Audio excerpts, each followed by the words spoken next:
Welcome to the hangar deck. Over my shoulder here you can see the Fine Molds A6M5 Model 52 that I am working on. And I wanted to give you an update. I got the instrument panel done yesterday, and is it incredible? Not my work, but the instrument panel.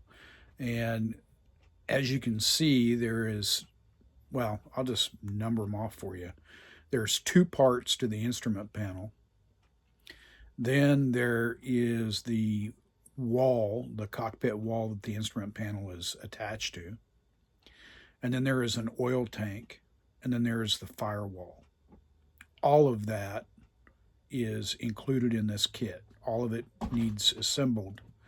So for a 1/48 scale kit, this is highly detailed. Very, very highly detailed. And then this is the floorboard of the cockpit. And I've built a couple of Zeros. I've built a couple of Tamiyas, and I've built at least one Fuji, I think it was. And this model includes something that those other models did not include, that I recall anyway. And that is right below, or right forward of the, or right aft, I should say, of the rudder pedals is a window that existed in the A6M5, and that is included in this model. So that is pretty cool. And then I discovered something else when I started building this model that just blew me away. Totally blew me away. And that is on virtually every step of assembly for this model, it includes a QRC code.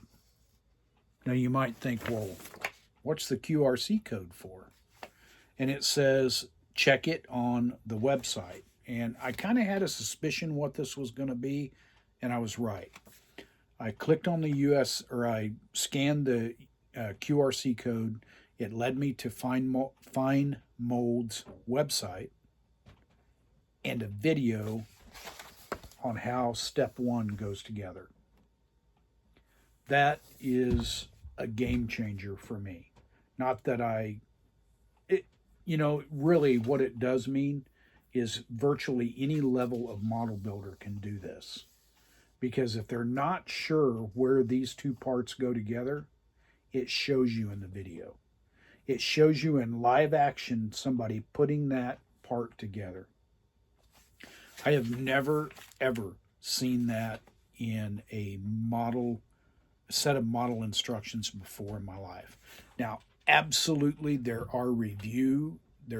reviews out there on YouTube and TikTok. There are how-tos, there are step-by-step, there are build videos, but almost all of those, either you have to wade through a bunch of episodes to get to where you want to go, or you have to watch a hour and a half or a 2-hour episode on how to build a model.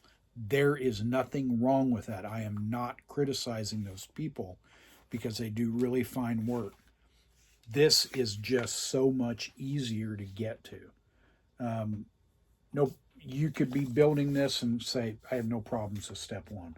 I have no problems with step two, step three, step four, step five. Sorry. But maybe when you get to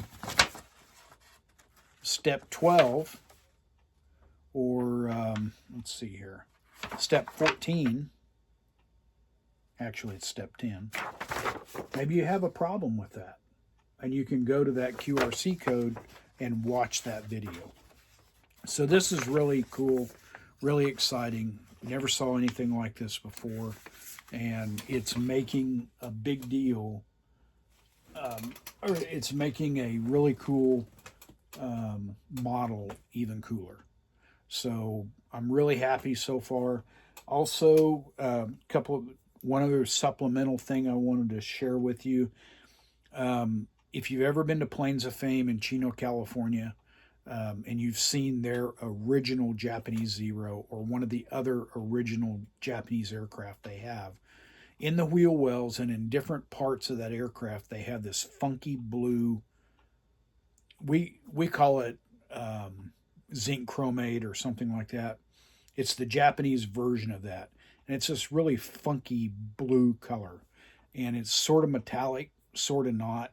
And I looked for a long time to try to find a color that really emulated that. And this is what I found.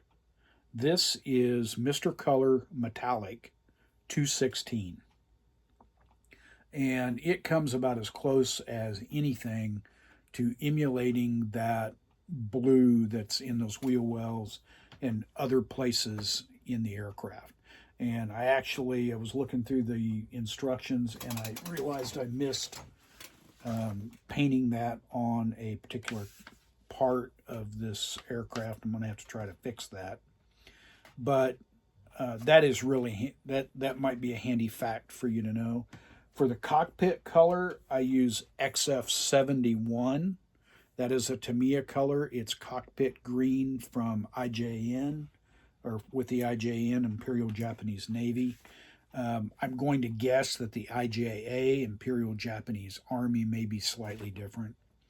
Another thing that these instructions do that I really like, if you look right up here, it says 126 and it says cockpit color Mitsubishi.